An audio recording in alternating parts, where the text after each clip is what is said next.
माफ कर दो मालिक, मुझसे बहुत बड़ी भूल हो गई है। इस बड़ी सी भूल की छोटी सी सजा तो होनी चाहिए ना।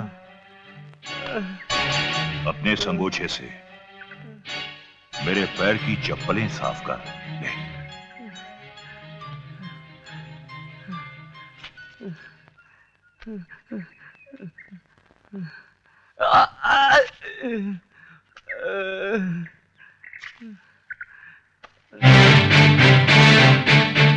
वाह नेता वाह, नेता का चोला पहनकर देश को नंगा कर रहा है। शर्म कर, शर्म कर। तो तू महाभारत का कृष्ण बनके इनकी रक्षा करने आया है। लगता है तूने सिर्फ महाभारत का नाम सुना है, पढ़ा नहीं। तुझे आज पढ़ा भी देता हूं। अच्छा, तो तू मुझे रामायण और महाभारत का पाठ पढ़ाने आया है? हाँ सुन, जब कौरवों का जुल्म उनके सर चढ़कर बोलने लगा और भरी सभा में उन्होंने द्रौपदी का चीर हरण करना चाहा, तो कृष्ण ने प्रकट होकर उन दरिंदों का नामो निशान तक इस दुनिया से मिटा दिया।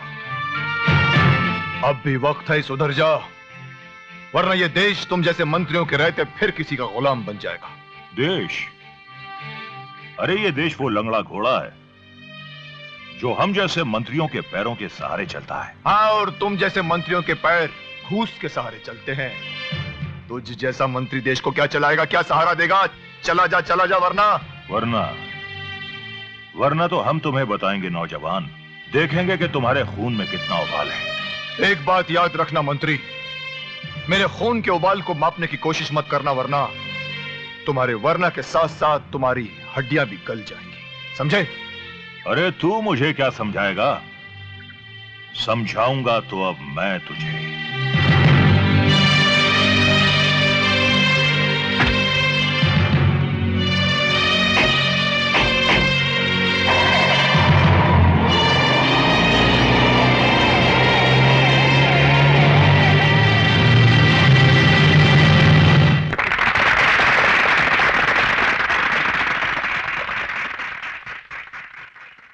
प्यारे भाइयों बहनों, आपका ये प्यार, ये ख्याल देखकर मेरी आंखों में खुशी से आंसू आने लगे।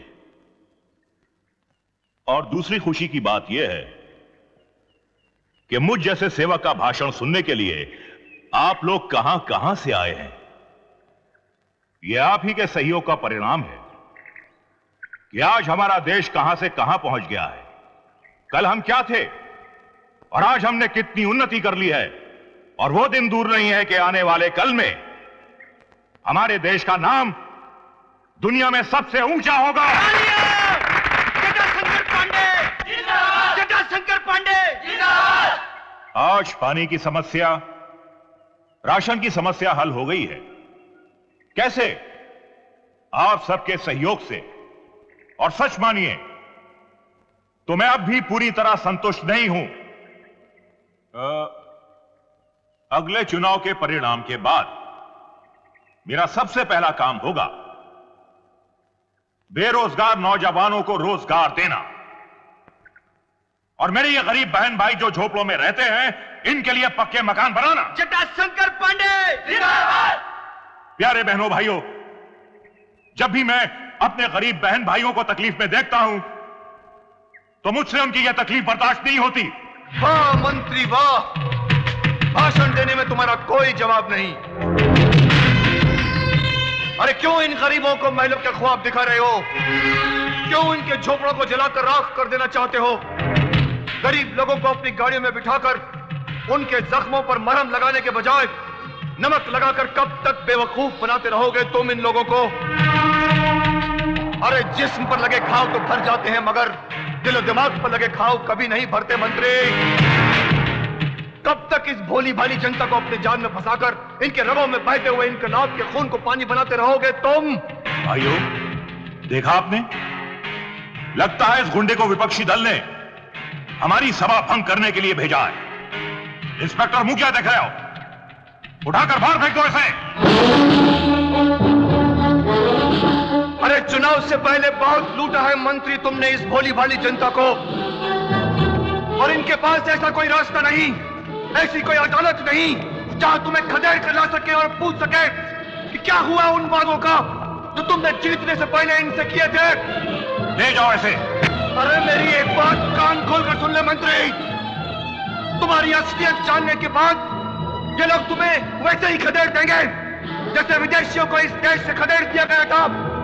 याद रखना मेरी बात, याद रखना मंत्री, याद रखना मेरी बात, याद रखना। अरे बैठो भाई, विरोधी दल का आदमी आपको पता है।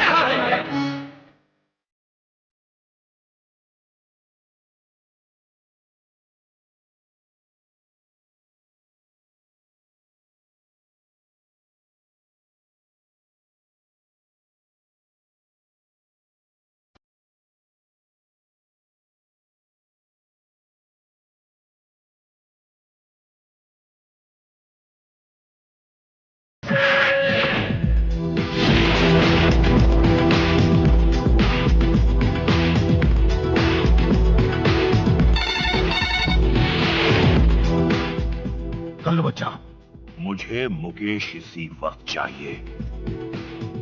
बस्ती का गुंडा जिंदा अभी उठा कर लाओ साले को। नेताजी, इन छोटी मोटी बातों के लिए टेंशन मत लिया करो। मुकेश एक बस्ती का ही गुंडा है ना, कोई शहर का डॉन तो नहीं है ना। और फिर कभी बड़ा गेम बजाना हो तो कल्लू बच्चा आपके साथ में, याद रखना। ये छोटे मोटे काम तो मेरे प्यादे लोग ही कर लेते हैं। जब तक तुम उसे हमारे पास घसीट कर नहीं लाओगे हमें चैन नहीं मिलेगा। हाँ हाँ, हो जाएगा, छोटा सा काम है। ओके।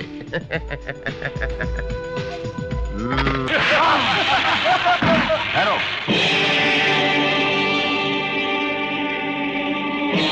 गरीबों के इनकलाब से बहता हुआ खून पानी हुआ हो या ना हुआ हो,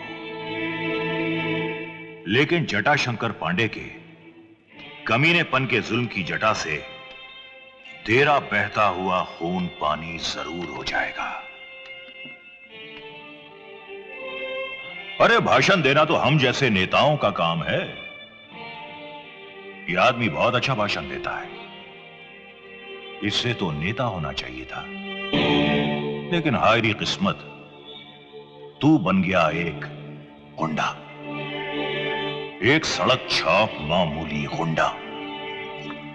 लेकिन तू चाहे तो हम तेरी तकदीर बदल सकते हैं। तू ऐसा कर, हमारी पार्टी में शामिल हो जा। पेश करेगा। डर गया ना नेता, मेरा भाषण सुनकर डर गया ना तू।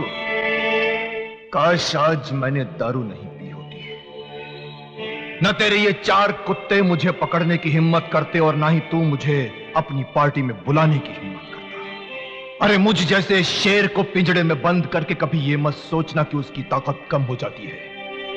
उल्टा उसकी ताकत बढ़कर 4 गुना हो जाती है, ताकि वो तुझ जैसे कुत्तों की छाती फाड़कर देश का कल्याण कर सके। अच्छा, तो तू अपने आप को शेर समझता है? हाँ, तू शेर नहीं,